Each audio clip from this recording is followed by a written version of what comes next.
extinguisher. So dry. And the fire marshal And comes they were out like- every year too they were for like- inspection. Yeah, we get that too. They told you not to. The fire marshal came in. Jonah's gonna do our last session before we do the joint session with the ed reps. So Jonah.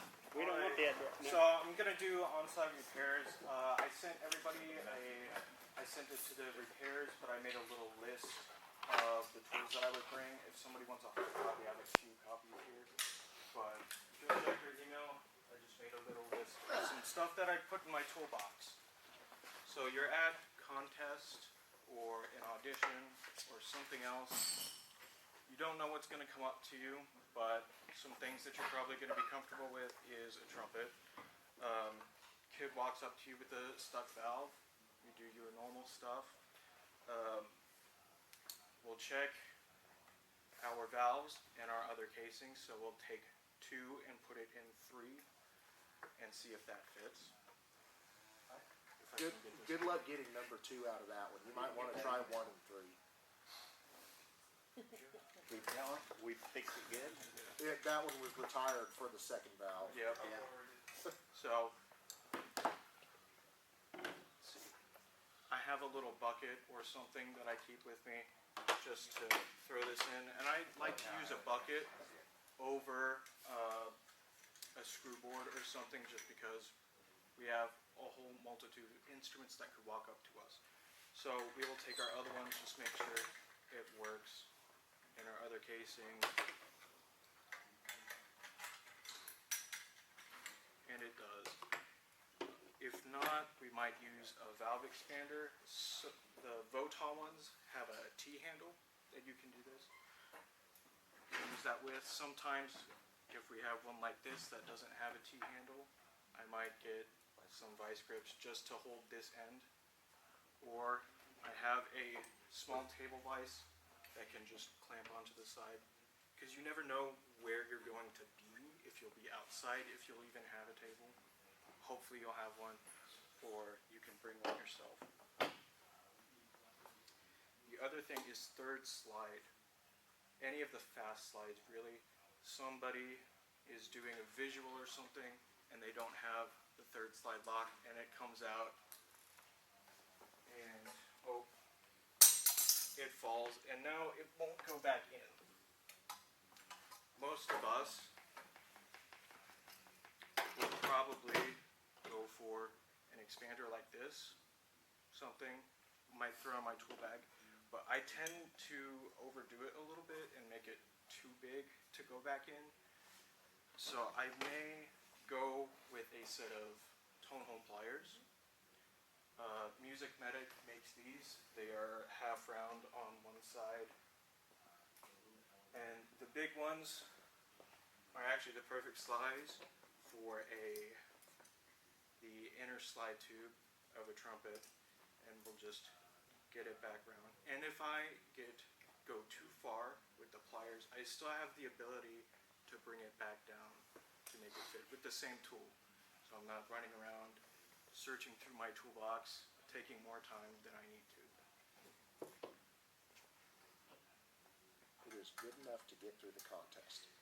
Yes, most of these fixes are just to get through the performance, and I give them the disclaimer that this is not a permanent fix, it's just enough to get you through the performance.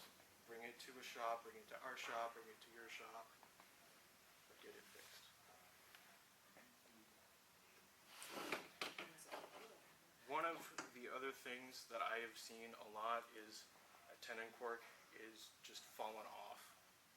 And they're going to do a visual or something, and it's not going to work. It's not going to hold as is.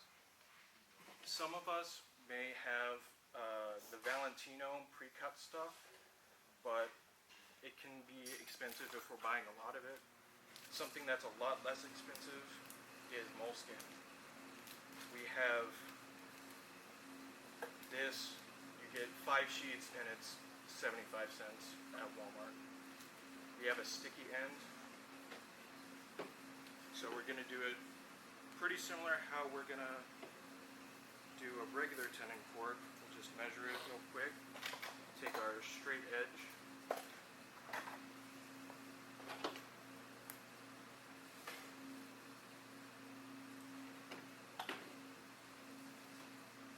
We can mark it normally, but I'll just give it a little cut because you can actually see this fairly easy.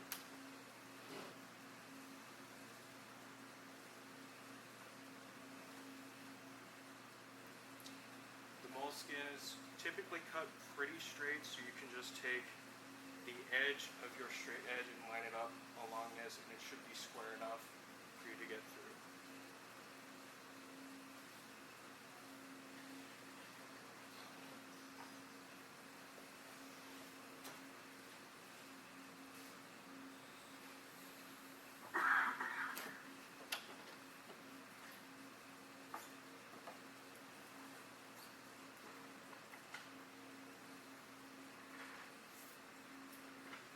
Have one side that's sticky, we'll just take it off. I'm not taking off any keys for this joint. And we'll just wrap it around and stick it down.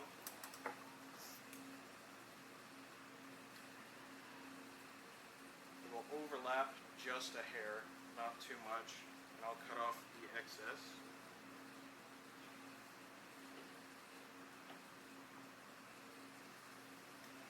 I'll test it in our joint, give it the scientific shake test.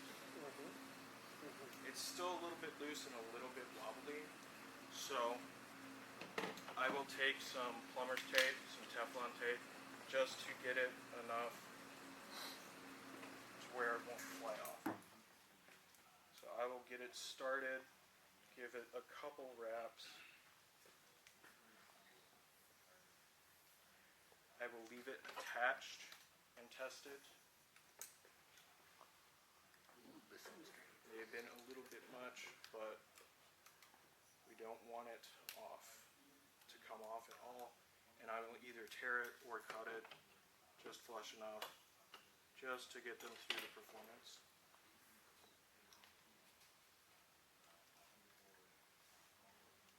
A big thing on clarinets is every time that I've gone to one of your big pads is always off, or it just falls off right as they come are running onto the field or something. So we have the option to take our key off, or we can leave it on. If we take it off, we'll put some new glue on,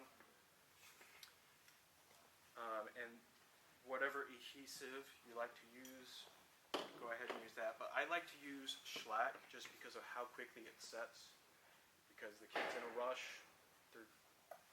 I've had I put the pad in and they just grab it and take it and run back over to the band. They don't even check to see if it plays or not. So I just want to make sure that everything is playing the way that it should. I keep some parts in bags. I keep my pads in bags, and I have some of them labeled just so you can see what is in them. I have some parts suggested and some pad sizes suggested somewhere on there. Those are your common Yamaha sizes, just because that's typically what you see, and I think that's a good amount of what each store rents is Yamahas to our schools that we service.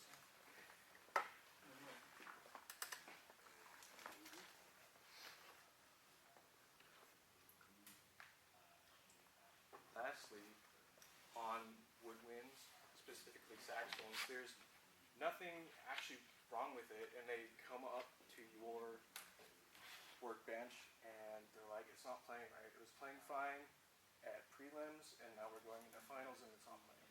Oh my gosh, what's happening? For saxophones, there's always something inside of it. Like just check on the inside. I got something wrapped up in there. Like And cork grease cap or something. Cork grease cap, mouthpiece cap, Reed. extra mouthpiece, a reed guard. Or you have your other clarinet player that has pulled their swap through because they're about to walk into their audition room, and it's now stuck on the register pip that is stuck in there. I like to grab forceps or hemostats, however you want to call it, just because we're able to grip it a bit better and actually pull it back out the other way. I have some 12-inch ones that I seem to have forgotten.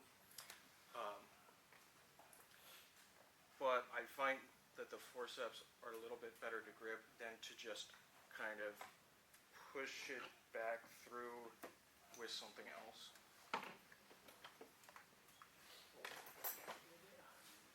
Or brass rod and brace a screw on the end. Yeah. And a twisting motion as you're pulling can also compress Yes. the swab tighter.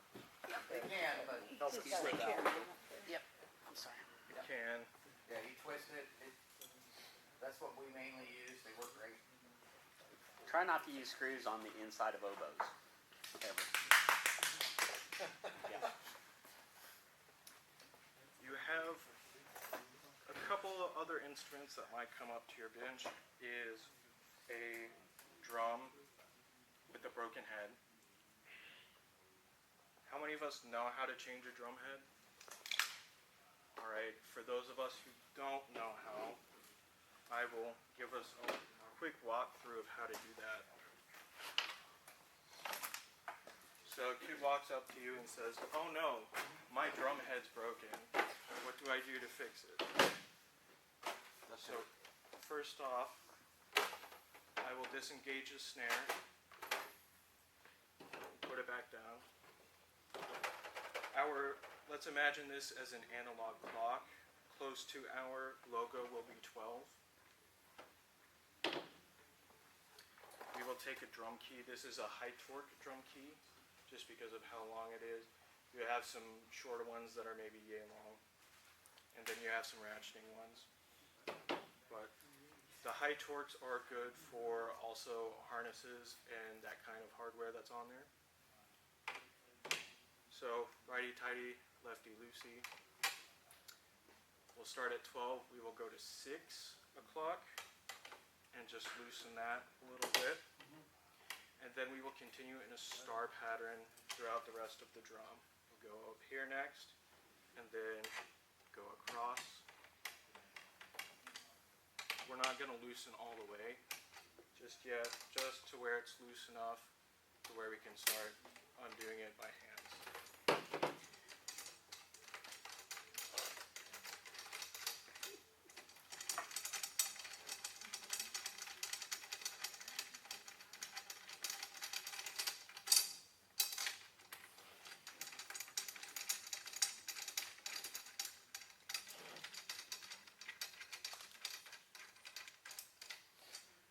Then take the rim off. I'll leave the lugs in their spot and just set it down. Most of the time there's enough space that they won't pop all the way out. We'll take our head off. We will put our new head on.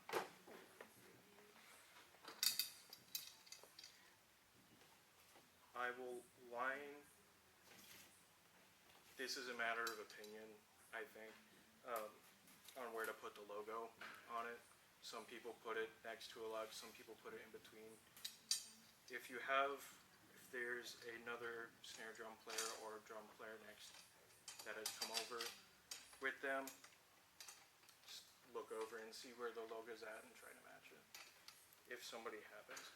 Once we put our rim back on, we're going to finger tighten our lugs just to where it's snug.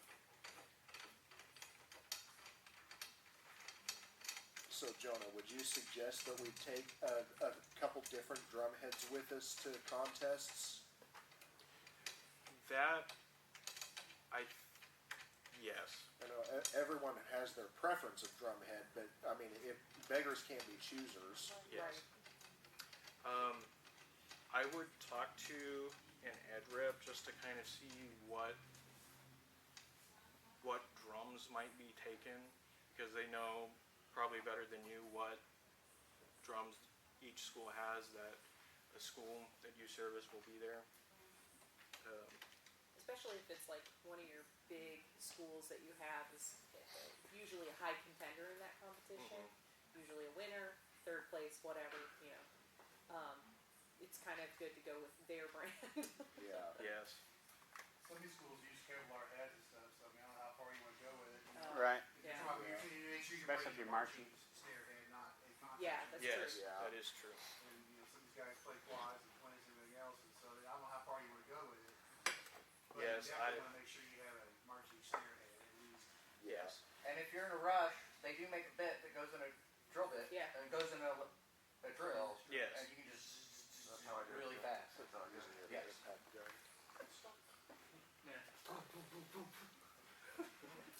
And you can use your tone settings. That's gone. Now we're back to this black and decker work. All the way around, and then I can do the star pattern. Yep. With the clutch set. Yep. 14 inch is going to be So- your standard snare. Sorry, 14 inch is your standard snare. And then 6, 8, 12, 14, or 6, 8, 12, and 13 and 14 for standard tenor sizes. Like just to have one beat. What if you're concerned with it? I guess you could do customer history and see what they bought in the past, and maybe that would Help build help out you figure out what you're going to take with you. Yeah. That's something that I would let an ed rep Yeah. deal with. Yeah. So, yeah, I do have a couple of a small section on my like tool list things for your ed rep to just remind them about maybe a loaner instrument or something. But we can get into that one later. Once we have our new drum head on and everything finger tightened, we're gonna give the head some compressions to try and stretch out the head so that the tuning will be more stable and it won't go out of tune as quickly, hopefully, whenever they're sitting here beating on it.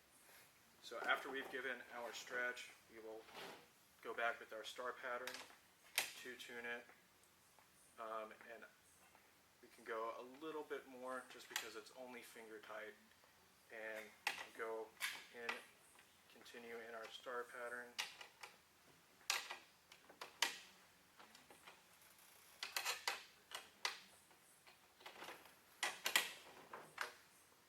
And then once we have it close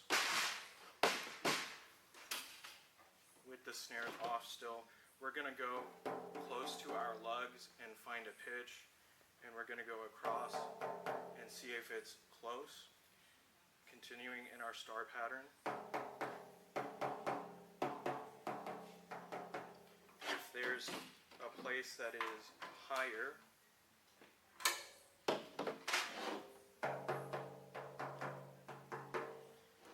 you want to loosen it. If there's a place that's lower, you want to tighten it. So that's how we do the drum head.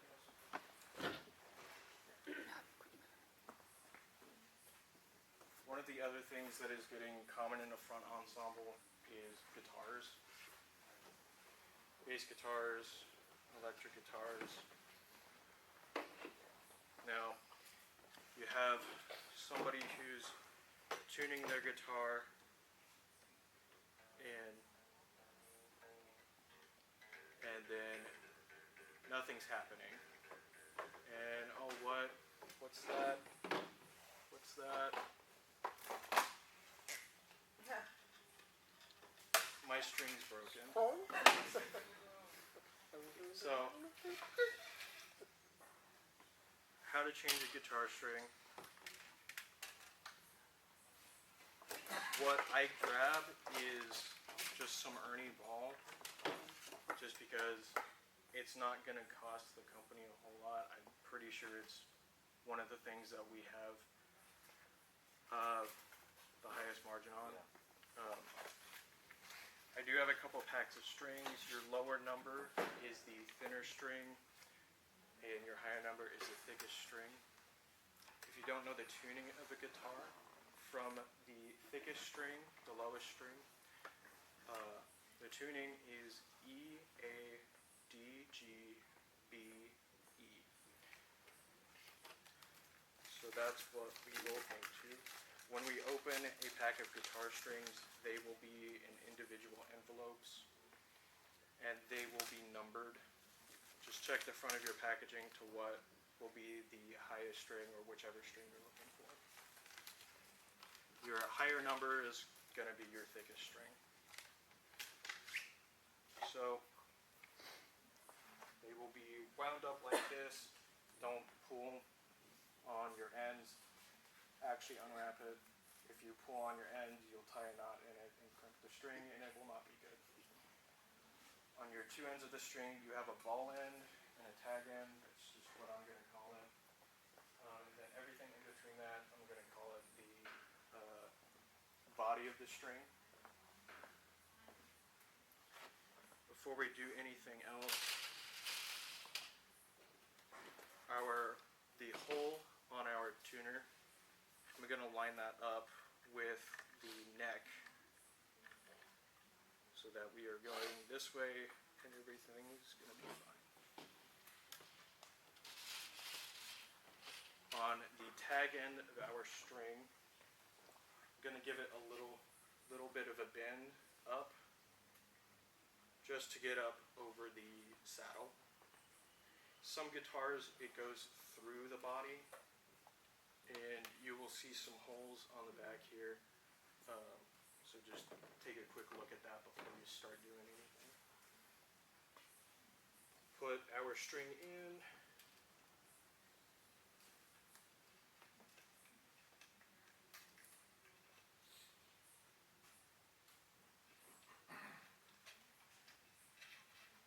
When I pull the string through, I'm going to rest my hand on the body just so I'm not taking up any paint or anything.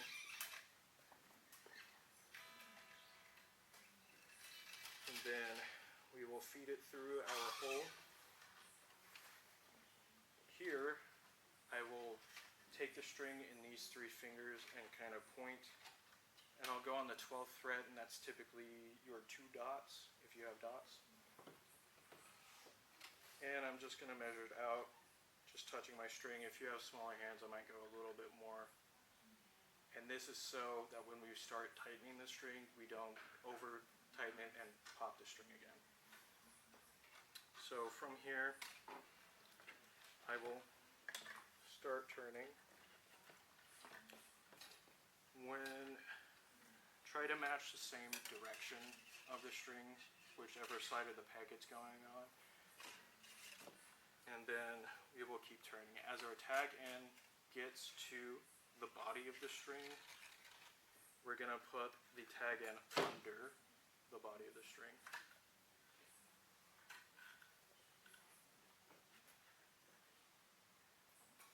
And we're going to keep tuning. Sometimes the string is going to want to slip off as it just did.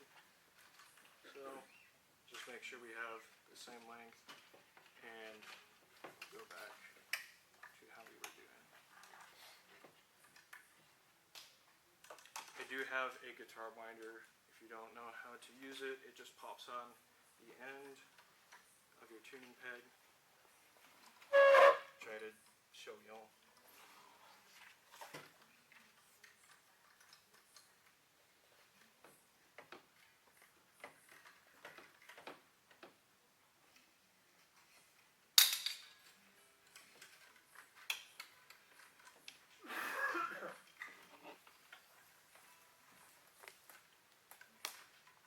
Once we get the tag end of our string under that first time, I'm going to bring it up just a little bit,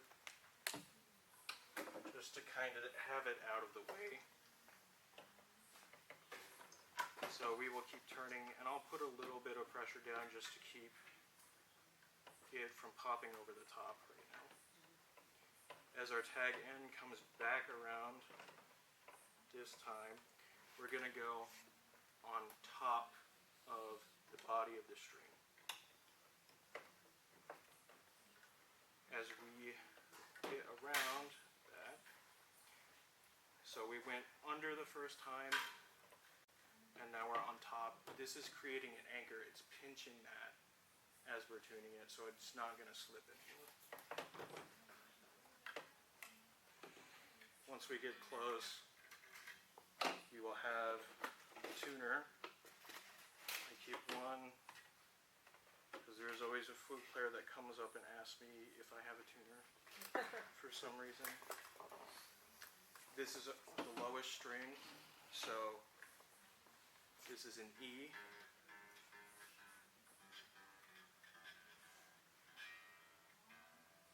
once we get it in tune, I'm gonna stretch the string just a little bit so that hopefully the tuning will be more stable. And then I'll do this maybe 2 or 3 more times.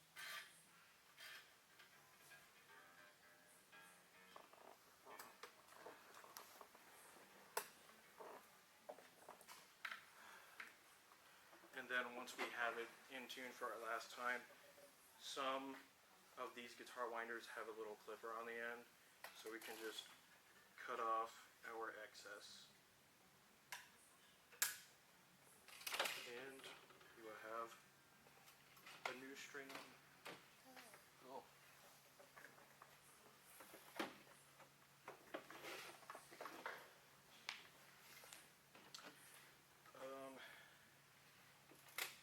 That's all the demonstrations right now. If anybody has any questions on my tool list, if you had a chance to look through that, I've given some explanations on that sheet, but I or can some, share a kind of a nightmare from one of my many tables that I've done. So this was for not a huge competition, but it was for a solo and ensemble competition with middle schoolers. And a saxophonist came up to me. He needed a lot of work done.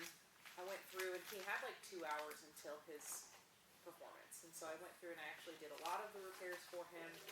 And got it playing. I play tested it, handed it back to the kid. The kid played it. He put his mouthpiece on, couldn't play. And I was like, okay. So he just said, keep looking at it, whatever. And I said, let me see your mouthpiece. Mouthpiece looked absolutely fine. No cracks, no chips, no anything. And so I was like, okay, this is really weird. And so I gave him my mouthpiece with his ligature. What I didn't know, and through questions and talking to the kid, is he had literally just switched from a standard metal ligature to using a Rovner the week before and didn't understand how to use them. And so literally, sometimes it's not just the instrument, sometimes it's literally the kid doesn't know. Yeah, and I'll give one. We were doing the Kansas Music Educators one year, and we just had a blizzard 2 days before. And Dodge City, Kansas came all the way to Wichita, 3-hour trip. So the kids getting ready, they bring me up a contrabass clarinet, wood Yamaha, doesn't play. So I'm going through and I'm looking at everything. All the pads look good, everything looks great. And finally, I got a weird ass idea, and I had a guy stick his jacket in the end of the belt, and I blew. And what had happened is between the traveling 3 hours in the freezing cold and coming in, it split the upper joint. So, that being said, I contacted my ed reps. They got that clarinet to the music store, and we had our order processing person call Yamaha and start figuring out how to get that joint fixed. While they were doing that, the other ed reps went to all the other schools till they found one. So teamwork, and keep your head focused because anything can happen. Yeah, there's a great piece of advice right there. Stay in communication with your ed reps, Yeah. and make sure that they have a contingency for For- borrowing the uncommon instruments Right. with maybe the host school Yeah. or someone else. That just have them reach out to other directors and say, in an emergency, could you spare an instrument? Like a tuba. We Yeah. don't have loaner Yeah, tubas. because we'll take loaner Barry saxes and stuff, but who would think a contrabass clarinet? Yeah. Also know if your event is sponsored by a brand, Yamaha, Yeah. you can only take those brand instruments as loaners. That's a good point. Yeah. Just Yeah. so you know. Yeah. Well, Got in trouble with Bands of America. yep. They didn't like your protege letter? They did not Oh, like God. the Jupiters that we had for saxophones. Yeah. I would like Jupiter over Protege. Yeah, anyway. We have a few minutes. It sounds like we're running a little long over there, so Bathroom break. we need a restroom or something